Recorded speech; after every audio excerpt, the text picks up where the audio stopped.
Hi friends, welcome to Kiran reviews YouTube channel. ముందుగా ఈ వీడియోకి లైక్ చేయండి. విడాకుల కాగితాలపై సంతకం పెట్టమంటున్న సునందకు దిమ్మ తిరిగేలా సమాధానం చెప్పిన ఆదిత్య, షాక్లో జీవన, అలేఖ్య, సునంద. ఇదంతా కూడా ఎలా జరిగిందో వీడియో ద్వారా చూసేద్దాం. ఎక్కడా వీడియోని స్కిప్ చేయకుండా చివరి వరకు చూడండి, పూర్తిగా అర్థమవుతుంది. వీడియోని లైక్ చేయడం, షేర్ చేయడం మర్చిపోకండి. మీ లైక్, షేర్ మాకు మంచి సపోర్ట్ మరియు ఎంకరేజింగ్గా ఉంటుంది. ఇక మొత్తం మీరు చూసుకున్నట్లయితే కనుక ఆదిత్య, ఆనంది వచ్చిన తీరును బట్టి అక్కడ వాళ్ళ డిజైన్ సెలెక్ట్ కాలేటు అని చెప్పేసేసి అనుకుంటూ సునంద చాలా మాటలే మాట్లాడుతుంది. ఇక జీవన, అలేఖ్య కూడా మాట్లాడతారు. ఈలోపు ఆఖరికి ఆదిత్య అయితే మన డిజైన్ సెలెక్ట్ అయ్యాయి మ్యామ్ అని చెప్తాడు. మీరు వచ్చిన తీరును బట్టి చూసి అసలు డిజైన్ సెలెక్ట్ అవ్వలేదేమో అనుకున్నామన్నయ్య అంటే అసలు ఏం జరిగిందంటే అంటూ ఆ డిజైన్స్ గురించి, ఆ జడ్జెస్ యొక్క ఫేస్ ఎక్స్ప్రెషన్స్ చూసి మనదిక్క సెలెక్ట్ కాదు, వెళ్ళిపోదాం పద అంటే చివరి వరకు కూడా హోప్ని వదలకూడదు ఆదిత్యగారు అంటుంది ఆనంది. అయినా కూడా ఆదిత్య అయితే బయల్దేరి తీస్తాడు.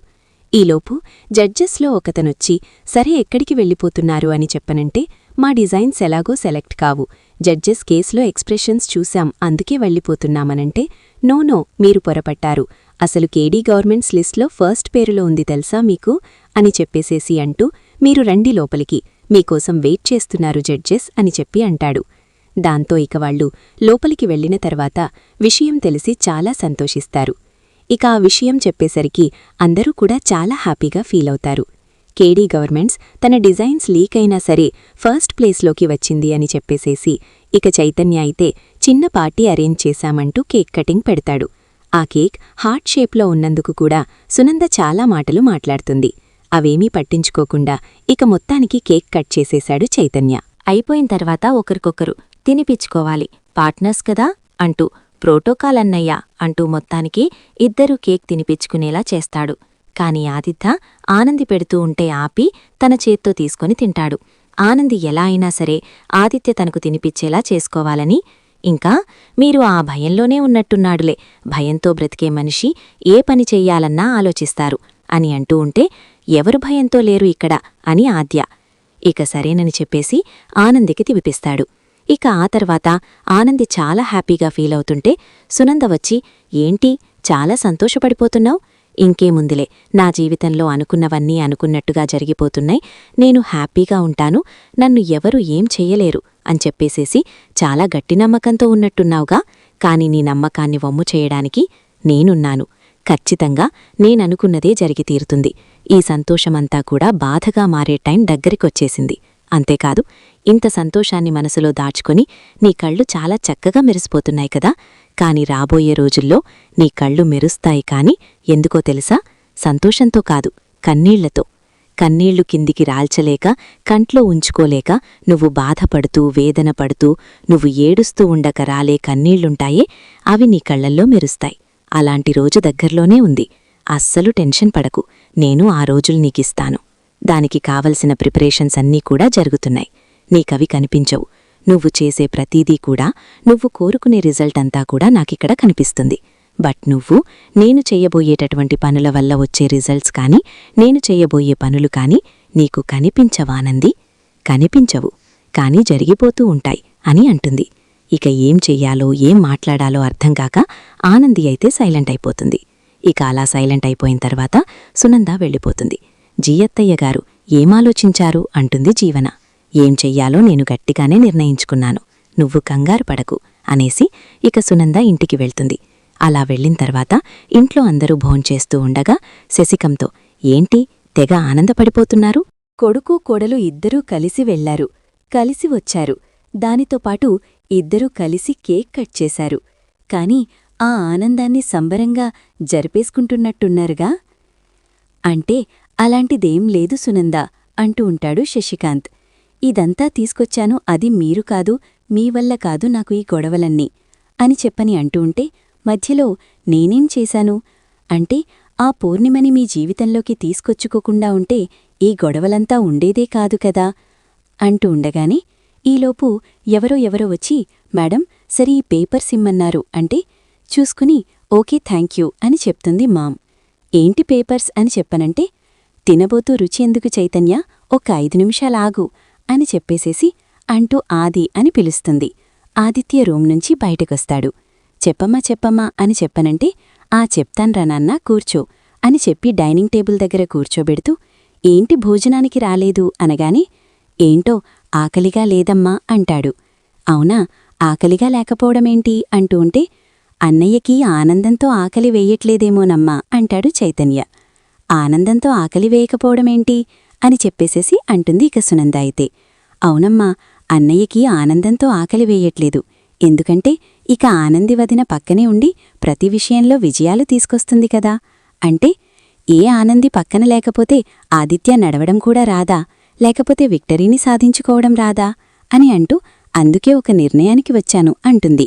ఏంటమ్మా అది అంటాడు ఆదిత్య. అదేంటంటే చాలా సింపుల్, చాలా చిన్న నిర్ణయం. నువ్వు ఈ పేపర్స్ మీద సైన్ చెయ్యాలి అంటుంది. ఏంటమ్మా ఆ పేపర్స్ అంటే? Divorce papers. ఆల్రెడీ నీకు నేను చెప్పాను కదా, నీకు వేరే సంబంధం కూడా వెతకడం మొదలుకెట్టాను అంటుంది. ఏంటి సంబంధమేంటి మాం, సంబంధం వెతుకుతున్నావా అంటాడు. అవును, ఆల్రెడీ చాలా సంబంధాలు తీసుకొస్తున్నాడు పెళ్ళిళ్ళతను అని అంటే, అసలేమనుకుంటున్నావమ్మా, పెళ్లి బంధమంటే చాలా సింపుల్గా ఉంది నీకు అని అంటాడు ఆదిత్య. ఆది, ఏం మాట్లాడుతున్నావు అని అంటే అవునమ్మా, పెళ్లి బంధమంతా సింపుల్గా ఉందా నీకు? మీ కొడుకుని ఎలాంటి స్థితిలో ఉన్నప్పుడు అలేఖ్య వదిలేసి వెళ్ళిపోయింది, ఎంతో ప్రేమించింది. నేను లేనిదే జీవితమే లేదంది, నేను లేకుండా తను బ్రతకలేనంది.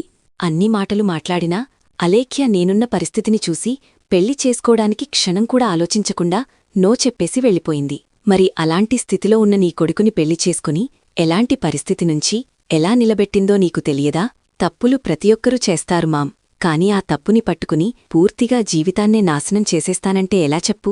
ఎన్నో విషయాల్లో పర్ఫెక్ట్గా ఉన్న ఆనంది ఆ ఒక్క విషయంలో పర్ఫెక్ట్గా ఉండి ఉండదా?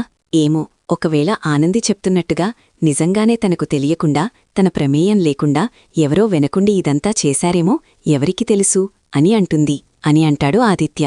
ఏంటా అది, చాలా పాజిటివ్గా మాట్లాడుతున్నావ్ ఆనందీవైపు? అంటే షీజ్ మై వైఫ్ మామ్, నువ్వు ఆ విషయం మర్చిపోతే ఎలా? అన్ని విషయాల్లోనూ తను కరెక్ట్గా ఉంటుంది. ముఖ్యంగా అత్తగారింటి విషయంలో కాని పుట్టింటి విషయంలో కాని తను పర్ఫెక్ట్గా ఉంటుంది. మరి అలాంటి ఆనంది పుట్టింటి విషయంలో ఆలోచించినట్టుగా అత్తంటి విషయంలో ఎందుకు ఆలోచించదు? కేవలం శ్రీ తన పెళ్లి గురించి మాత్రమే ఆలోచిస్తుందా? అత్తగారి పరువు మర్యాదల గురించి ఆలోచించదా? చెప్పుమాం, తనకి విషయం తెలిసి తను బయటపెట్టలేదు కాబట్టి తను తప్పు చేసింది అని చెప్పని అందరూ అంటున్నారు, ఈవెన్ నేను కూడా. కాని అలా చెప్పే పరిస్థితి రాకముందే శ్రీ తన పెళ్లి తను చేసేసుకుంటున్నాను అని చెప్పేసేసి చెప్పకుండా తన్ని అక్కడికి పిలిచి తీరా పెళ్లి చేసేసుకున్నాను అని చెప్తే తను మాత్రం ఏం చేస్తుంది? అసలు పూర్ణిమగారి విషయం గురించి ఎవరికీ చెప్పడానికి కూడా అవకాశం ఇవ్వకుండా శ్రీ తను పని చేసినప్పుడు తను తప్పే ఉంటుంది. ఇక మీడియా సంగతి, మీడియాలో ఎవరు ఇదంతా చేశారో, మీడియా వాళ్లకి ఇదంతా ఎవరు లీడ్ చేశారో ఖచ్చితంగా తెలుసుకుని తీర్తానని సీను తిరుగుతున్నాడు. యాక్చువల్గా చెప్పాలంటే ఆ పని చేయాల్సింది నేను. ఎందుకంటే నా భార్య తప్పు చేయలేదు అని చెప్పి నమ్ముతున్నవాడిని. అది నిజం. తను ఏ తప్పు చెయ్యదు అని నిరూపించాల్సిన నేను సైలెంట్గా కూర్చున్నాను. కాని వాడు స్నేహితుడైనా కాని నా స్నేహితురాలు తప్పు చెయ్యదు అని నమ్మి తనకోసం ప్రతి మీడియా ఆఫీస్కి తిరుగుతున్నాడు. తెలుసా నీకు ఆ విషయం అని అంటూ ఉంటే, ఇప్పుడేమంటావా అది, సంతకం పెట్టవా అంటూ ఉంటే, ఏంటి బావుగారు, మీరు చాలా వరకు ఆనంది గురించి బాగా పాజిటివ్గా ఆలోచిస్తున్నట్టున్నారు అంటుంది ఇక జీవన. నువ్వు చైతన్యకి డివోర్స్ ఇచ్చేసి వెళ్ళిపో, ఎలాగో మీ ఇద్దరికీ కూడా టర్మ్స్ అండ్ కండిషన్స్ బాలేదు కదా అనగానే, ఐఎమ్ రెడీ అన్నయ్యా అంటాడు చైతు. అది మీ ఇద్దరి మధ్య ఉన్న బంధం అంటాడు ఆదిత్య. ఏంటి బావుగారు, నేనేమీ ఆనందిలా తప్పులు చెయ్యలేదంటే? దొరకనంతవరకు అందరూ అంతే జీవన, దొరికినప్పుడే దొంగలు బయటపడేది. ఇప్పుడు జరిగింది కూడా అదే అనగానే, జవరిన్నంటున్నావ్ అంటుంది ఇక జీవన. అయితే చేతు వెంటనే, గుమ్మడికాయల దొంగ అంటే భుజాలెందుకు తడుముకుంటున్నావు జీవన? తప్పు చేసిన వాళ్ల గురించి మాట్లాడుతున్నాను. నువ్వేమైనా దొరక్కుండా తప్పులు చేస్తున్నావా ఏంటి? అవి దొరికిన రోజు నువ్వు దొంగను బయటపడటానికి అని అనగానే, ఏంటి చేతు, ప్రతిదానికి నన్ను లాగుతావ్? అయినా ఇక్కడ నేను బావుగారితో మాట్లాడుతున్నాను అంటుంది. మాట్లాడు, వాడు కూడా కరెక్ట్గానే సమాధానమిస్తున్నాడులే అని మనసులో అనుకుంటాడు. ఇక ఆదిత్య అయితే, చూడుమాం, పూర్ణిమగారి విషయంలో డాడ్ తప్పు చేసినప్పుడు నువ్వేం చేశావ్? పూర్ణిమగారిని డబ్బు ఇచ్చి ఈ ఊరి నుంచి దూరంగా పోయి బతకమని చెప్పి పంపించేశావే, కాని మా నాన్నని వదిలేశావా అని అంటే, మరి జిప్పుడు ఆనంది చేసినదానికి నువ్వేం చేస్తావది అని అనగానే, ఆనంది చేసింది తప్పు కాదు అని నిరూపిస్తాను. నిరూపించి తనని ఇలాంటి పరిస్థితుల్లోకి ఎవరు గెంటారు, ఎవరు నెట్టారు, ఇలాంటి పరిస్థితులు తన చుట్టూ ఉండేలా ఎవరు ప్లాన్ చేశారు, అసలు ఆనంది ఇందులో ఇరుక్కునేలా ఎవరు చేశారు, ప్రతిదీ కూడా బయటకు తీస్తాను, నా ఆనంది ఏ తప్పు చెయ్యలేదు అని చెప్పి నిరూపిస్తాను అని అంటాడు ఆదిత్య. అనేసరికి అత్తయ్యగారు, మొత్తానికి బావుగారు ఆనందికి మళ్ళీ ఫ్లాట్ అయిపోయారు. కేవలం సేవలు చేసింది, నిలబెట్టింది అని చూస్తున్నారు కాని ఇంటి పరువు తీసింది అని చెప్పని అంటే ఇంటి పరువా? ఇంటి పరువు గురించి నువ్వు మాట్లాడుతుంటే నాకు చాలా నవ్వొస్తుంది జీవనా అని చెప్పని అంటాడు ఆదిత్య. ఏం మాట్లాడుతున్నారు బావుగాలు అంటే, ఈ ఇంటి పరువు పోయే పరిస్థితులు నువ్వు చాలాసార్లు తీసుకొచ్చావు. అలాంటి సిచ్యువేషన్స్లో నుంచి నిన్ను చాలాసార్లు ఆనందే బయటికి తీసుకొచ్చింది. నువ్వది మర్చిపోతే ఎలా అంటూ ఉండగా, అని ఒక్క నిమిషం అంటూ ఆ ఇంటి పరువు గురించి మాట్లాడావు కదా జీవనా, ఒకానొకప్పుడు నువ్వు చేసిన ఒక పని వల్ల మా అన్నయ్య అంటూ ఉంటే, సారీ చైతన్య, ప్లీజ్ ఇంక వదిలేస్తావా? మీ ఇష్టమొచ్చింది చేసుకోండత్తయ్య, ఇక ఆనంది విషయంలో నన్నేం అడగకండి, నాతో ఏం మాట్లాడకండి అంటే, ఓహో జీవనా చెప్పినట్టుగా నడుస్తున్నావా? అంటే జీవనా నిన్ను గైడ్ చేస్తుందా? జీవనా నీకు ఇన్స్ట్రక్షన్స్ ఇస్తుందా అని చెప్పని చైతన్య. అంటే అలాంటిదేమీ లేదు అంటుంది. మరి ఇంకెందుకు మాం తొందరపడుతున్నావు? అన్నయ్యని వదిని విడితీయడానికి ఎందుకు నీకు అంత ఆత్రం? నువ్వు డాడ్తో విడిపోలేదు కదా. పూర్ణిమాగారి విషయంలో డాడ్ చేసిన తప్పుకి నువ్వు డాడ్కి విడాకలిచ్చేయాలి కదా. ఎందుకంటే డాడ్ చేసింది చాలా పెద్ద తప్పు. మీడియా ఒకరోజు మాట్లాడింది, 2 రోజులు మాట్లాడింది, 3వ రోజు కొత్త టాపిక్ దొరకడంతో దాని వెనక పరిగెత్తింది. ప్రపంచం 5వ రోజు నుంచి అసలు మన విషయం గురించే మాట్లాడుకోవడం మానేసింది. 6-7 రోజులకి మర్చిపోయింది. అలాంటి దాని గురించి నువ్వు నెలలు సాగదీస్తూ ఆనందిని తనని ఇద్దరినీ కూడా వేరు చేసే ప్రయత్నం చేస్తున్నావు అంటాడు శశికాంత్. మీరు మాట్లాడకండి అంటుంది. నువ్వు చెప్తే మాత్రం నాన్న సైలెంట్గా ఉండాలి కాని నేను నా భార్య ఆనంది మాట వినకూడదు, ఆనంది చెప్పినట్టు నడుచుకోకూడదు. అంతే కదా మామ్ అంటూ ఉంటే, నేను అలా అనలేదు అంటుంది. నువ్వు అంటే అనేదేముంది మామ్, ఇక్కడ జరుగుతున్నది అదే కదా. ఆనంది ప్రతి విషయంలోనూ పర్ఫెక్ట్, అది అందరికీ తెలుసు. ఎక్కడ దొరుకుతుందా అని వెయిట్ చేస్తున్నట్టుగా వెయిట్ చేసి, ఇక దొరికింది కాబట్టి, పూర్ణిమగారికి ఆనంది హెల్ప్ చేసింది కాబట్టి, పూర్ణిమ విషయంలో నీ మాట వినకుండా తన సొంత నిర్ణయం తీసుకుంది కాబట్టి, తను ఇచ్చిన మాట ప్రకారం వాళ్ళకి అండగా ఉంటాను అని చెప్పి నిలబడింది కాబట్టి, తనని ఏదో ఒకటే చెయ్యాలి అనేది నువ్వు మనసులో పెట్టుకున్న గట్టి సంకల్పం. దానికి శ్రీతన్ పెళ్లి బాగా ఉపయోగపడింది. దాన్ని యూజ్ చేసుకుని నీ మనసులో తన మీద ఉన్నటువంటి గ్రడ్జ్ మొత్తాన్ని కూడా తీర్చేసుకోవడానికి చాలా ప్రిపేర్ అయ్యావు. దానికి తగ్గట్టుగా చాలా వరకు కూడా నువ్వు నడుస్తూనే ఉన్నావు. ఇప్పటికీ దానికి సంబంధించినటువంటివి చేస్తూనే ఉన్నావు. బట్ చివరాఖరికి వచ్చేసరికి ఆనందే గెలుస్తోంది. అది నువ్వు తట్టుకోలేకపోతున్నావు.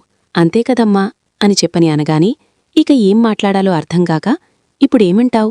విడాకులు ఇస్తావా ఇవ్వవా అని అంటే, ఇంతసేపు నేను చెప్పిందేంటి? విడాకులివ్వాల్సినంత తప్పు ఆనంది చెయ్యలేదు. ఒకవేళ చేసినా తను చెయ్యనటువంటి తప్పుని నేను సమర్థించను. తను తప్పు చెయ్యలేదని నిరూపించి తీరుతాను అంటున్నాను కదా. సో శ్రీను ఇప్పుడు ఏ విధంగా అయితే ప్రతి మీడియా ఆఫీస్కి వెళ్తున్నాడో, నేను కూడా ప్రతి మీడియా ఆఫీస్కి వెళ్ళి అసలు ఆనంది పేరు చెప్పి ఎవరు కాల్ చేశారో, ఎవరు ఇదంతా చేయించారో వాళ్ల గురించి బయటకు తీసి వాళ్ల బండారం బయటపెట్టేదాకా నేను ఊరుకోను. నా భార్య అయితే తప్పు చెయ్యదు అంటాడు ఇక ఆదిత్య. దాంతో ఇక ఏం మాట్లాడాలో అర్థంకాక, సునంద ఏంటండి మీరేం మాట్లాడరేంటి అంటే, నేనేం మాట్లాడతాను సునంద, వాడు వాడి భార్య గురించి అంత పర్ఫెక్ట్గా అంత నమ్మకంగా ఉన్నప్పుడు నువ్వు నమ్మకం పెట్టుకోకు, భార్యని నమ్మకూడదని ఎలా చెప్తాను? ఎందుకంటే నేను నిన్ను నమ్ముతాను కదా, నువ్వు ఏది చెప్పినా దానికి సరి అంటాను కదా అని అనగానే ఇక సునంద ఏం మాట్లాడకుండా వెళ్ళిపోతుంది. అలా వెళ్ళిపోయినటువంటి సునంద ఇక సునంద దగ్గరికి జీవన వస్తుంది. ఏంటండి ఇక గివప్ ఇచ్చేశారా అని అంటే, ప్రస్తుతానికి సైలెంట్గా ఉండడం తప్ప మనమేం చెయ్యలేం. కాని ఖచ్చితంగా ఆ విడాకుల కాగితాల మీద సంతకం పెట్టించి తీరుతాను. అలా సంతకం పెట్టించడంతో పాటు ఆనందిని ఆదిత్యని ఇద్దర్నీ వేరు చేసి తీరుతాను. ఆదిత్యకి ఇంకో పెళ్లి చేసి తీరుతాను అంటూ ఉండేసరికి ఇక అప్పుడా వెంటనే మీరిలాగే ఉండండి, నాటి ఖచ్చితంగా ఇలాగే ఉండండి, మీరు ఏమాత్రం కూడా అసలు వెనక్కి తగ్గొద్దు అని చెప్పని అంటుంది. ఇక అలా అన్న తర్వాత రోజు ఆఫీస్కి వెళ్లేసరికి ఆఫీస్లో అందరి ముందు ఆనందిని అవమానపరిచే కార్యక్రమం పెట్టుకుంటుంది. వేసిన డిజైన్స్ని ఎవరు బయటకు పంపించారో పూర్తిగా ఇంతవరకు బయటపడలేదు, కాని ఆ మేనేజర్ మాత్రం ఇరుక్కుపోయాడు అంటూ మొదలుపెడుతుంది సునంద. దాంతో ఇక జీవన అలేఖ్య కూడా మాట్లాడటం మొదలుపెడతారు. అలా మొదలుపెట్టేసరికి ఇక చైతన్యకి చాలా కోపమొస్తుంది. అంటే ఏంటి మ్యామ్ అనగానే, ఏమో మేనేజర్ని అడ్డుపెట్టుకొని ఆనందియే వాటిని బయటకి పంపించిందేమో, తీరా ఆఖరికి వచ్చేసరికి తన పేరు బయటకి రాకుండా మేనేజ్ చేసుకుందేమో, అక్కడ ఎక్కువ డబ్బు వస్తుంది అనుకునే ఉంటుంది. కాని అంత డబ్బు అక్కడ రాకపోయేసరికి విషయం బయటికి వచ్చేలా చేసింది అంటుంది. ఇంకా ఆ విషయాన్నే పట్టుకొని బురద చల్లే ప్రయత్నం ఎందుకు మాం చేస్తున్నావ్? అసలు నీకేం కావాలి అని అంటే, ఆనంది ఈ ఆఫీస్లో ఉండకూడదు, ఆనంది ఆదిత్య కళ్ల ముందు తిరగకూడదు అంటూ ఉంటే, నీ ప్రయత్నం చెయ్, అంతేకాని అనవసరంగా క్యారెక్టర్ మీద దెబ్బ కొట్టాలని చూడకు అంటాడు చైతన్య. ఇక నా అన్న తర్వాత ఆనంది అయితే ఆఫీస్కి వస్తుంది. వచ్చాక ఆనంది దగ్గరికి వెళ్లినటువంటి సునంద, ఈ పేపర్స్ మీద సంతకాలు పెట్టు అంటుంది. ఏంటి అత్తయ్యగారు ఆ పేపర్స్ అని చెప్పనంటే, నువ్వు నా కొడుకు నుంచి విడిపోతున్నాను అని చెప్పేసి రాసిన పేపర్స్ అని అంటుంది. ఏంటి, నేను ఆయన నుంచి విడిపోతున్నాను అని చెప్పి రాసిన పేపర్స్? వాటికి నేనెందుకు సంతకాలు పెడతాను? అసలు నేనెందుకు విడిపోవాలి అంటుంది. ఎందుకంటే నువ్వే వాడి జీవితంలోంచి వెళ్ళిపోతే వాడు ప్రశాంతంగా ఉంటాడు కాబట్టి, మా కుటుంబానికి పట్టిన దరిద్రం పోతుంది కాబట్టి అంటే చాలా మాటలు మాట్లాడుతుంది. దాంతో ఇక చాలా కోపమొస్తుంది మన ఆనందికి. ఇక అత్తయ్యగారు, మీరు ఏదేదో అనుకొని ఏదేదో చేస్తూ అనవసరంగా నన్ను బాధ పెట్టకండి, దయచేసి ఇంక ఈ విషయం గురించి వదిలేసేయండి అని చెప్పని అంటుంది. లేదు ఆనంది, నువ్వు సంతకం పెడతావా పెట్టవా, పెడతావా పెట్టవా అని చెప్పేసి అంటూ ఇటూ జీవన, సునంద అందరూ మాటలు మాట్లాడుతూ ఉండేసరికి ఒక కోపం వచ్చిన ఆనంది జీవన చెంప చెల్లుమనిపించి, నీ కాపురం గురించి నేన్ మాట్లాడుతున్నానా? నీ భర్త గురించి నేన్ మాట్లాడుతున్నానా? లేక నువ్వు తీసుకోవాల్సిన నిర్ణయాల గురించి నేన్ మాట్లాడుతున్నానా? నువ్వెందుకు మధ్యలో మాట్లాడుతున్నావని చెప్పి చాలా కోపంగా అంటుంది. దాంతో ఇక ఒక్కసారిగా ఏం చేయాలో అర్థంకాక జీవన చెంప పట్టుకుంటుంది. ఆనంది మాట్లాడిన మాటలు తన గురించే అని చెప్పేసేసి అర్థం చేసుకున్న సునంద ఇక వెంటనే అక్కడినుంచి వెళ్ళిపోతుంది. ఇక అలేఖ్య, జీవన అయితే ఏంటి ఇలా రియాక్ట్ అయ్యింది అంటే, ఇంకా నయ్యం, నిన్ను కొట్టి ఊరుకుంది, మళ్లీ వచ్చి నన్ను కూడా కొడుతుందేమో, ఎందుకొచ్చింది, ఏదో ఒకటి పడండి బాబూ, నాకెందుకు అని అంటూ అక్కడినుంచి అలేఖ్య వెళ్ళిపోతుంది. అలా అలేఖ్య వెళ్ళిపోయిన తర్వాత జీవన కొత్త ప్లాన్ స్టార్ట్ చేస్తుంది. అత్తయ్యగారు, అసలు ఆనంది ఇక్కడెక్కడా ఉండకుండా ఉండాలి అంటే ఆనంది మీద ఆఫీస్లోనే దొంగతనం మోపాలి. అప్పుడు మనకి ప్రశాంతంగా ఉంటుంది. అంటే ఏం చేస్తావో చెయ్, అది మాత్రం ఇంకా ఆఫీస్లో ఉండకూడదు, ఎట్టి పరిస్థితుల్లో ఉండకూడదు. ఇప్పటివరకు ఏమో కాని ఇప్పుడు నాకు గట్టిగా పంతం వచ్చింది అని అంటుంది ఇక సునంద.